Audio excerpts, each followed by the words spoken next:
Mais... suis-je Charlie? Bonjour tristesse. Vous êtes bien dans le pays où l'escroquerie intellectuelle est telle que Manuel Valls se permet de donner des leçons d'humanisme à Edwy Plenel. Si les médias nous débarrassaient de ce chewing-gum à la merde collé sous notre semelle républicaine, on passerait quand même de meilleures semaines. Eh Manuel, on t'inventera un prix Nobel de la fils de puterie si tu veux gagner une fois un truc dans ta vie. En attendant, lâche-nous les baskets s'il te plaît. On est à 46e semaine de l'année et l'étron plâtré Karl Lagerfeld s'est fendu d'une sortie sur les migrants. Le mec a quand même déclaré « On ne peut pas exterminer des millions de juifs pour faire venir ensuite des millions de leurs pires ennemis ». Waouh! Mais qui c'est qui lui a filé de l'absinthe là, à la momie de cire? Il est complètement en roue libre. Quelque chose me dit que ce sera pas une fin de carrière, mais j'en sais rien. Alors ça a choqué beaucoup de monde, normal. Alors sauf Thierry Ardisson. Ardisson, tu vois pas? Si, Ardisson, tu sais, le mec qui t'expliquera la modernité jusqu'à dans son cercueil. Le mec, ça fait 40 ans qu'il est là, mais il prétend encore t'expliquer ce qu'est la modernité. Le père Fouras qui danse la tectonique. Alors bref, lui, il a du culot, il a quand même dit, bon enfin, on peut plus rien dire en France. Bah voilà, on peut plus rien dire. Ok, je dirai plus rien, on peut plus rien dire. Mais si mon pote, je te jure, on peut dire plein de choses encore. On peut dire que les familles musulmanes, elles ont une culture intrinsèquement antisémite. On peut demander à un rappeur s'il aime moins son frère depuis que celui-ci s'est converti à l'islam. Crois-moi mon gars, je peux te dire mon copain, tu te permets plus de choses sur un plateau télé que la plupart des mecs sous extasie à 6h du mat place Clichy. Donc s'il te plaît, ferme-la un peu. Alors il s'est passé beaucoup de choses ces dernières semaines, mais je voulais essentiellement revenir au hashtag balance ton porc. Donc comme chacun sait, il y a peu de gens qui en ont quelque chose à foutre des agressions sexuelles sur les femmes dans ce pays. Et en dernier, la justice, à croire que personne n'a de sœur, de mère ou de fille ou tout simplement d'éducation dans ce pays. Donc suite à l'affaire Weinstein aux États-Unis, il y a un hashtag balance ton porc qui a été créé en France pour inciter les femmes à libérer leurs paroles sur les agressions sexuelles qu'elles ont subies. Ce qu'elles ont fait et ce qui faisait assez froid dans le dos.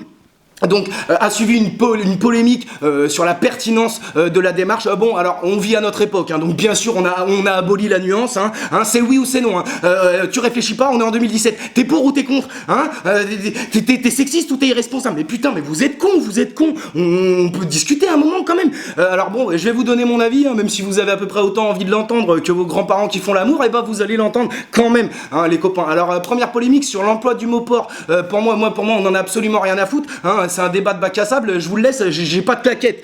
Alors sinon, globalement, à mes yeux, la démarche elle est absolument salvatrice, que les femmes s'expriment et qu'elles sortent un petit peu de la peur et de la solitude liée à ce type d'agression, ça me paraît absolument salutaire.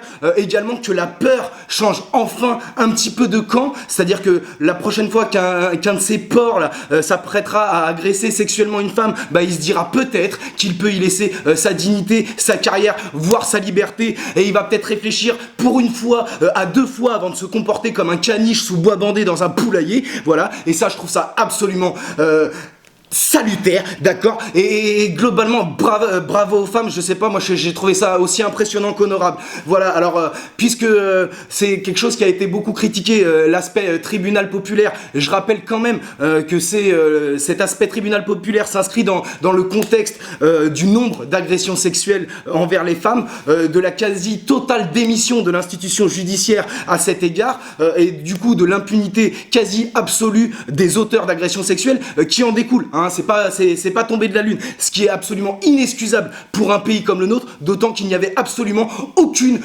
piste de progrès. Alors après, bien sûr que quelque chose qui prend la forme d'un tribunal populaire comporte ses risques et ses limites. On estime à entre 5 et 10% le nombre de fausses déclarations, de fausses accusations d'agression sexuelle. Donc c'est effectivement à nous de faire avancer autant de vies de gens innocents qu'il convient de pas foutre en l'air, d'accord. Et il faut aussi avoir à l'esprit qu'on est à une époque qui est passionnée par les accusations, mais qui n'en a plus rien à foutre après des blanchiments, des relax ou des démentis. Personne n'écoute, d'accord. Il y a quand même un élément très concret, un indice très concret de l'utilité de cette démarche, c'est que les plaintes pour agression sexuelle en France, elles ont quasiment augmenté de 30% le mois dernier. Et le fait que ces femmes aient été sorties de la solitude de leur situation n'y est certainement pas pour rien. Alors derrière est arrivée la polémique Tariq Ramadan qui a pris toute la place, donc on parle plus des femmes. Alors s'il a été accusé de viol par 2 femmes, les témoignages sont absolument glaçants.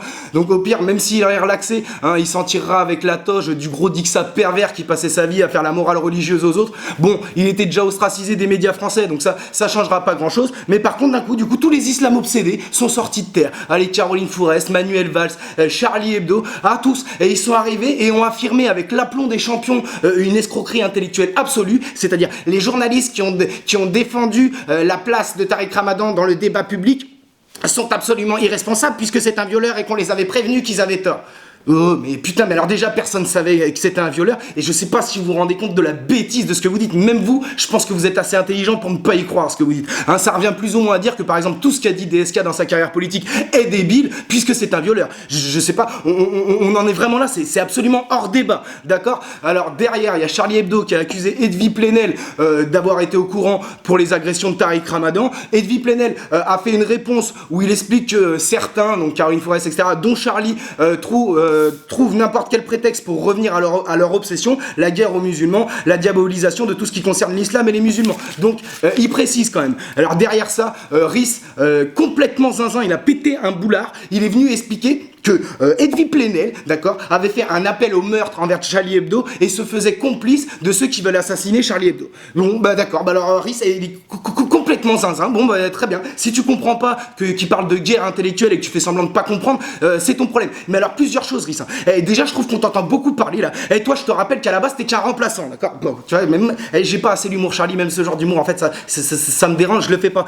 Mais en tout cas, avec cet édito, tu nous as quand même prouvé que, en plus de pas savoir dessiner, tu savais pas écrire, t'as quand même beaucoup de chance d'avoir trouvé du travail dans ta vie, toi, mon pote. Merde, et il y a quand même un truc, croyez-moi, Edwy Plenel, en montrant et en prouvant à chaque jour qu'il y a des Français qui sont ouverts, non islamophobes et non xénophobes, ils participent beaucoup plus à déradicaliser qu'à radicaliser, quand bien même ils radicaliseraient un tout petit peu, ce à quoi je ne crois pas, d'accord? Et on arrive à quelque chose d'absolument incroyable avec Charlie Hebdo, c'est qu'au nom d'un droit de blasphème de Charlie Hebdo, ils sont en train d'instaurer un délit de blasphème de la critique sur Charlie Hebdo.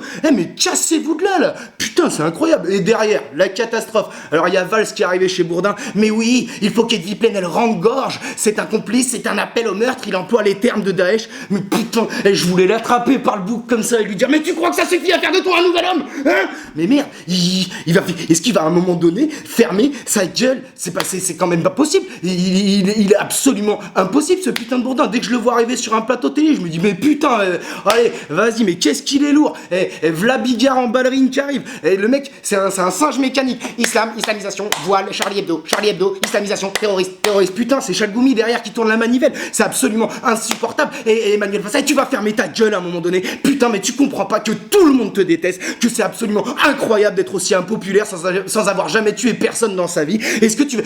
Putain, mais si t'as des qualités, c'est dans le fait d'être nul, mon pote. Putain, mais retiens-le, mais tout le monde te déteste. Mais je vous jure, tout le monde le déteste. Même dans sa famille, tout le monde le déteste. Ouais, à part les morts, peut-être, qui s'en foutent. Mais sinon, tout le monde le déteste. Même sa sœur, elle l'a humilié publiquement sur Twitter. Elle aurait pu choisir de l'appeler. Non, elle l'a humilié publiquement. C'est comme ça. Alors, tu sais, Manuel Valls, s'il te plaît, t'as les moyens. Putain, mais extrade-toi à Bali, c'est un joli pays. Bois du jus de pertinence tous les matins. S'il te plaît, fais-nous ce plaisir. Et fais une très longue sieste. Putain de merde. Et si vous voulez mon avis sur Charlie Hebdo, il est assez simple. Moi, j'ai tendance à penser que Charlie Hebdo avant Philippe Val, d'accord, et c'est un peu comme Dieudo avant Soral. C'était plus que pas mal. Alors cette semaine, il y a 3 big ups.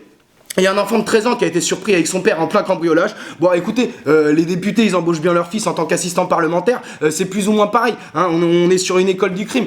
Également, il y a un élève qui a assassiné un autre élève pour faire repousser un examen. Bah oui, mais la réussite scolaire avant tout, ses parents lui ont appris ça, point. Enfin, il y a une entreprise qui offre 4 jours de congé gueule de bois à ses salariés. En Angleterre, le droit du travail ne régresse pas partout, les amis, et ça c'est très important. Enfin, une citation, c'est pour Emmanuel Macron. Les diplomates trahissent tout, sauf leurs émotions. Putain, ça c'est pour Emmanuel Macron. Une bonne semaine de merde, les copains.